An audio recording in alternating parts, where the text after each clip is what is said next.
Welcome to Timeless Learning, the channel where we teach in-demand tech skills that never go out of style.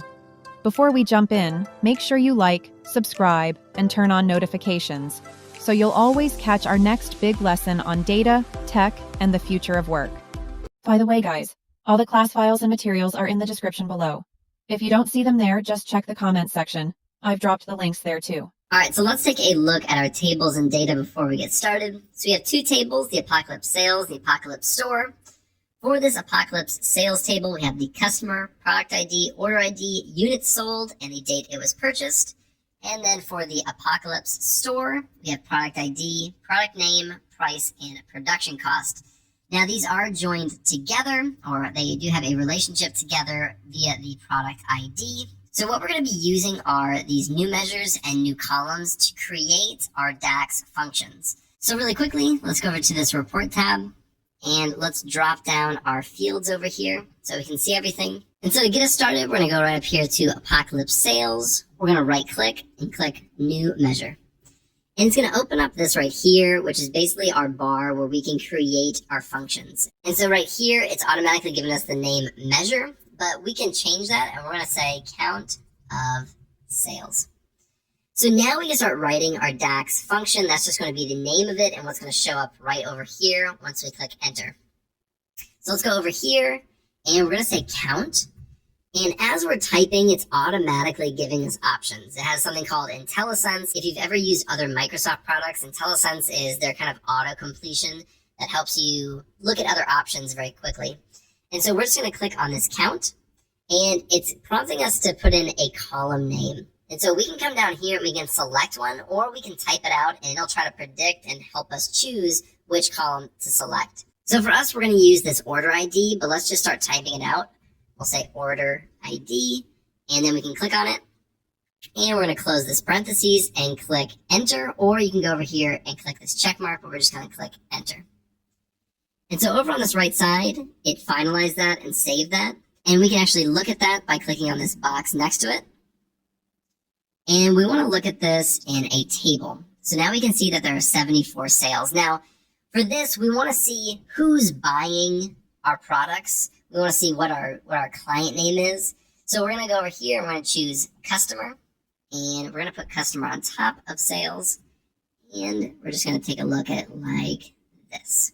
So now we can see that our number one customer is Uncle Joe's Prep Shop. He has 22 orders. Now they have the most orders with us, but it doesn't necessarily mean that they're spending the most money with us, but we can take a look at that later. The next thing that I want to take a look at is how many products we're actually selling. What are our big products that we're selling? We have 10 different items, but I don't know exactly which one is selling the best, if one is doing really poorly and getting no orders. This is something that I want to look into. So all we're going to do is go right back up here to Apocalypse Sales again, right click and select new measure. And for this one, we're going to call it the sum of products sold. And all we're going to start out with is by doing sum. And if this seems familiar to something like Excel, you're 100% correct. It is very similar. And remember, these are both Microsoft products, so there's going to be similar functionality in both of them. And so this DAX is going to have a lot of similarities to exactly how it has it in Excel. So we're going to do an open bracket. And now what we're going to choose is this units sold. We want to sum up all of these units sold and see how many we're actually selling. So we're going to say units sold. I'm going to hit tab. It's going to auto-complete that. I'm going to close my parentheses, and I'm going to come over here and click this checkbox. So now it's created that measure, and we're already selected in this table, so all we have to do is click the check mark, and it's going to show us that we have 3,000 total products sold, and we can go through here and see what the big sellers are. And probably the biggest one that I see right off the bat is this multi-tool survival knife. So these DAX functions that you can write can be very simple and lead to really good insights that you can use for the visualizations later on. Now I want to take a look at the difference between something like sum, which is an aggregator function, and something like SUMX, which is an iterator function. Because if you add X to some of these aggregator functions, you can create them or make them into an iterator function. So you can have sum and SUMX, or average and average X. adding X onto the end of them can make them into an iterator function. So let's take a look and see how that actually works. I'm going to show you the difference, and then I'm going to talk through the difference at the end. So really quickly, let's go back to our data, and let's go to the Apocalypse store. Now, what we have right here is we have the price and we have the production cost. And we want to see how much profit we're getting from each of these, as well as we can take a look at the units sold and see how much money we are actually making. So what we're going to do is we're going to come back over here. Go to Apocalypse Store. We're going to right click and create a measure. And in just a little bit, we're going to be creating a new column, and that'll kind of show the difference really well. So we're going to create this new measure, and we're going to name it Profit. And we're going to come over here, and what we're going to do is we're going to take the sum. Oops. We're going to start with our sums. We're going to take the sum of the price, and then we're going to close that parentheses, and we're going to subtract the sum of the production cost. So all that does is it says if something costs $20, if we sold it for $20 and it only costs us $10, that's $10 in profit for that item. And then what we're going to want to do is we're going to actually want to encapsulate that really quickly because we're about to use multiply. And then we're going to sum, and now we're going to take the units sold. So how many units were actually sold at that profit that we just made. So let's see if that works, and let's click the check right here. And so we have the profit. So let's click on the profit. Oops, that's not what I wanted to do. Let's use a new one. Let's create a new table.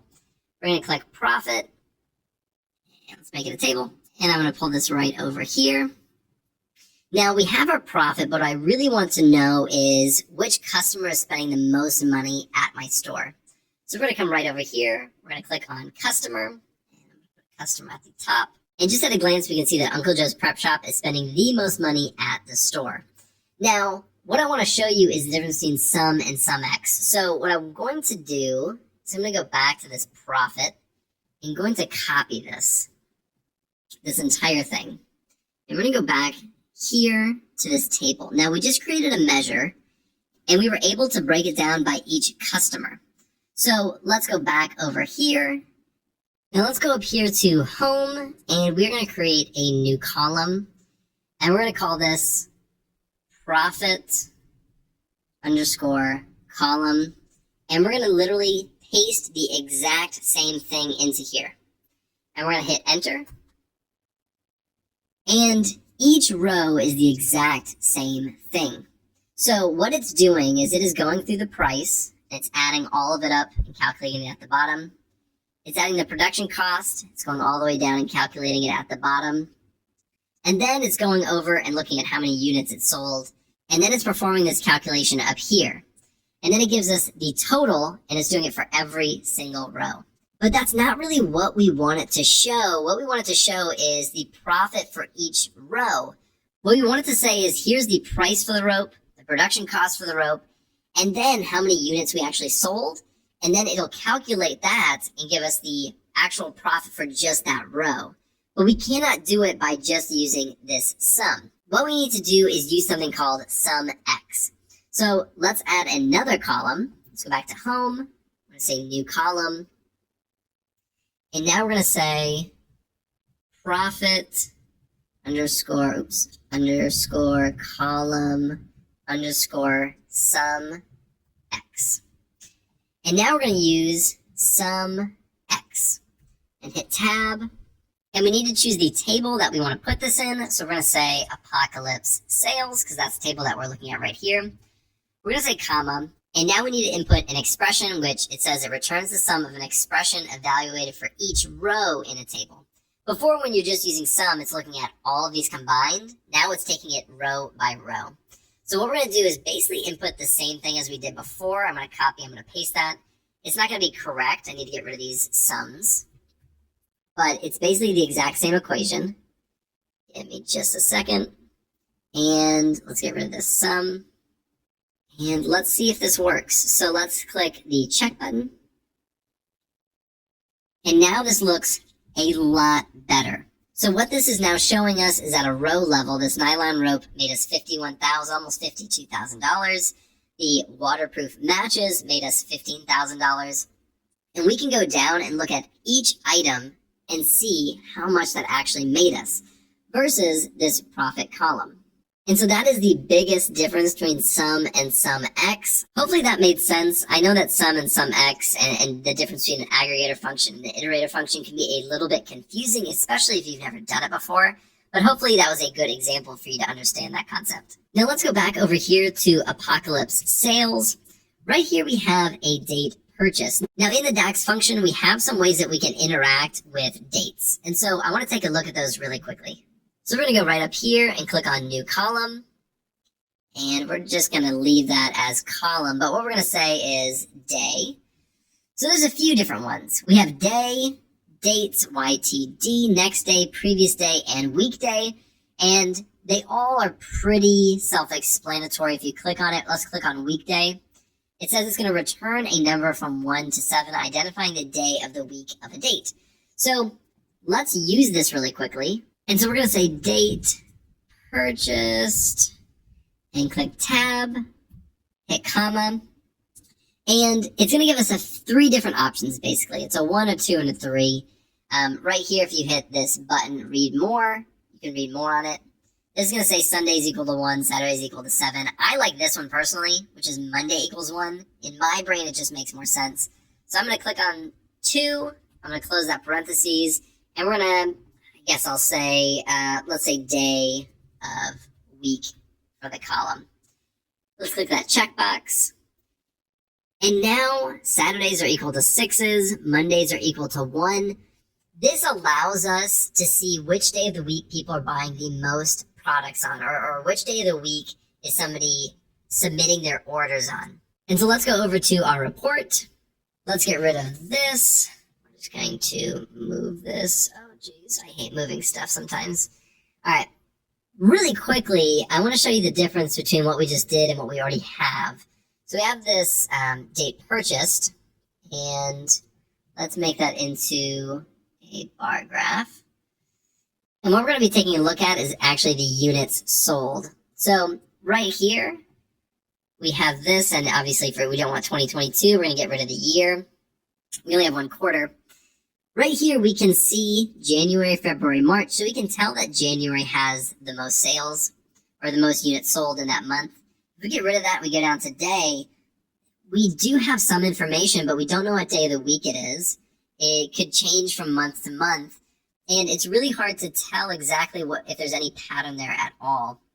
That's where what we just created comes in handy. So let's recreate this exact same thing, but instead we're going to use day of week. So we're going to select day of week and units sold. Let's drag that down and move this over right here. And this day of the week should be on the x-axis. And it's really easy now to see if there's a pattern here. There's really not, at least not for this fake data that we have. But I want these data labels on really quickly. It's not easy to see if there's any pattern. Again, Monday has the most. So maybe it goes down a little bit and then it picks back up. So maybe middle of the week is our least sales day. Our Wednesdays and Thursdays are a little bit lower than the rest. And the beginning and the end of the week tend to be the highest. Again, not a huge pattern, but it's much easier to see if there is a pattern from week to week or what day of the week now that we use this weekday function. And so this can be really, really useful. Let's go back here to our data. And now we're going to look at our last DAX function for this video. Let's go up here and create a new column. And we're going to be looking at something called the if statement. Now, if you've ever used Excel, I'm sure you have heard of this, and you can do the exact same thing here in Power BI. And so we're going to name this one order size, order underscore size. And so all we're going to say is IF. We're going to click on this one right here. We need to perform our logical test. And then we want to say if it's true, what's our value? And if it's false, what is our value? So what we're going to be looking at is units sold. So we're looking at order size. So we're going to say if units sold is greater than 25, what's going to happen? If it is true, if the order is larger than 25, we want to say it's a big order. And if it's not, we want to say it's a small order. Super simple. We'll close that parentheses. We'll click OK. And now really quickly, we're able to see if this is a big order or a small order. And so that is all I have for you today. There are a lot of other DAX functions, but the ones that we looked at today are ones that are very common, ones that you'll see the most. And there can be a lot of really complex and intricate DAX functions that you can create. And in our project at the end of this series, I will be sure to include some more complex DAX functions, but hopefully this gave you a good introduction into DAX so you know how to use it a little bit better. Thank you guys so much for watching. I really appreciate it. If you like this video, be sure to like and subscribe and check out all of my other videos on everything data analyst related. I will see you in the next video. Thanks for watching. If you found this helpful, please like, comment, and share this video with someone who's learning too. Don't forget to subscribe and tap the bell icon so you never miss another skill-packed lesson from Timeless Learning. Remember, the best investment you can make is in your own knowledge. Keep learning because growth is timeless.